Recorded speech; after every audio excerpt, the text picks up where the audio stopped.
पण एकच सांगितलेलं आहे आणि आजही सांगतो, संतोष भैयाला न्याय मिळाल्याशिवाय आम्ही कोणीही त्या कुटुंबाच्या पाठीमागून 1 इंच सुद्धा हलणार नाही. ती परिस्थिती या राज्याला आपण आणून दिलेली, किती खंबीरपणानं आपण देशमुख कुटुंबियाच्या पाठीशी, याची परिस्थिती आपण त्यांना आणून दिलेली. दोन आपण ठामपणानं त्यांच्या पाठीशी सगळं राज्य उभं आहे आणि सूर्यवंशी कुटुंबाच्या सुद्धा पाठीशी आपण ठामपणे उभा आहेत हे सूर्यवंशी कुटुंबियांना सुद्धा माहिती. या ठिकाणाहून फक्त एक महत्त्वाचं आव्हान आपल्या सगळ्यांना करतो आणि राज्यातल्याही सगळ्या जनतेलाही करतो आणि विशेष करून मराठ्यांनाही करतो. लॉंग मार्च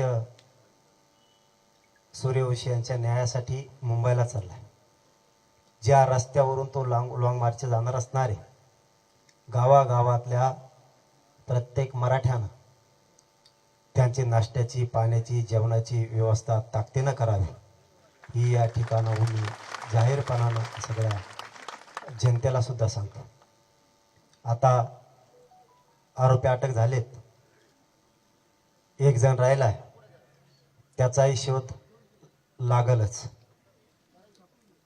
ही साखळी खूप मोठी आहे.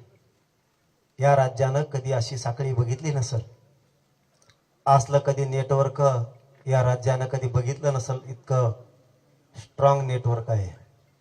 आपल्या कल्पनेच्या पलीकडे मायबापावर, आपल्या बापजाद्यांनी किंवा आपण असं नेटवर्क कधी बघितलं नसेल. आणि 70-75 वर्षातल्या कुठल्या सरकारनं सुद्धा असं नेटवर्क आत्तापर्यंत बघितलं नसेल. इतकं स्ट्रॉंग नेटवर्क आहे. ही साधी सोपी गोष्ट समजू नका. आपल्या संतोष भैयाचा बळी यांनी घेतला, पण हे नेटवर्क इतकं मोठं आहे, याला खूप दिवस लागणार आहे सगळं सापडायला. वेगळ्या वेगळ्या टीमा आहेत. ह्या खंडणी मागणाऱ्या वेगळ्या टीमा, खून करणाऱ्या वेगळ्या, यांना घेऊन पाळणाऱ्या वेगळ्या, पैसा पुरवणारी वेगळी टीम, यांना झोपायला घर देणारी वेगळी टीम, यांना या ठिकाणाहून त्या ठिकाणाहून नेण्यासाठी वेगळी टीम, डाके टाकणारी वेगळी टीम. तसे गुन्हे आहेत त्यांच्यावर. छेडछाडी करणाऱ्या वेगळ्या टीम. म्हणजे माणसाला मानसिक खच्चीकरण करायचं जर एखादा विषय त्यांचा नाही ऐकला तर. म्हणून ह्या सुद्धा छेडछाडीच्या वेगळ्या टीम आहेत. बलात्कार करणाऱ्या वेगळ्या टीम आहेत, ते सुद्धा गुन्हे त्यांच्यावरती आहेत. चोऱ्या करणाऱ्या वेगळ्या टीमा,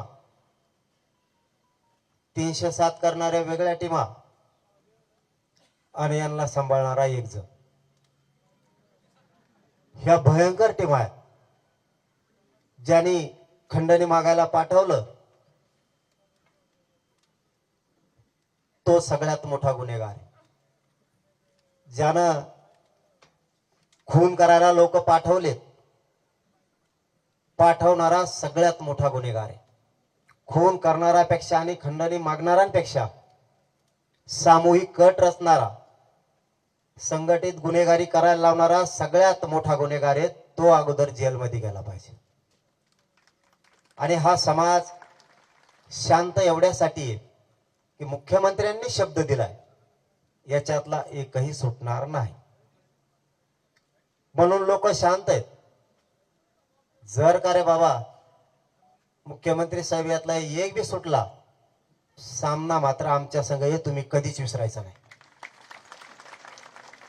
आमच्यावरती विश्वास ठेवणार हे सुद्धा संस्कार आहे.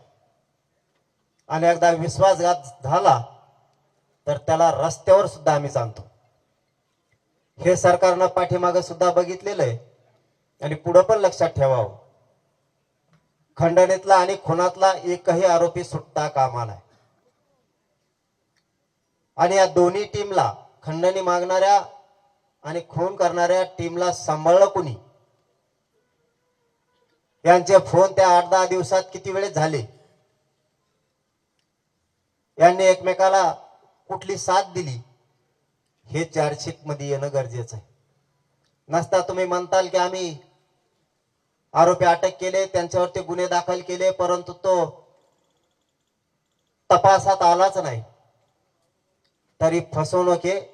ज्या दिवशी आम्हाला असं वाटेल की यातला आरोपी सुटतोय किंवा ही सगळी 100-150 लोकांची साखळी धरली जाणार नाही, त्या दिवशी आम्ही राज्य बंद पाडला म्हणून समजायचं. हे मुख्यमंत्र्यांनी लक्षात ठेवायचं.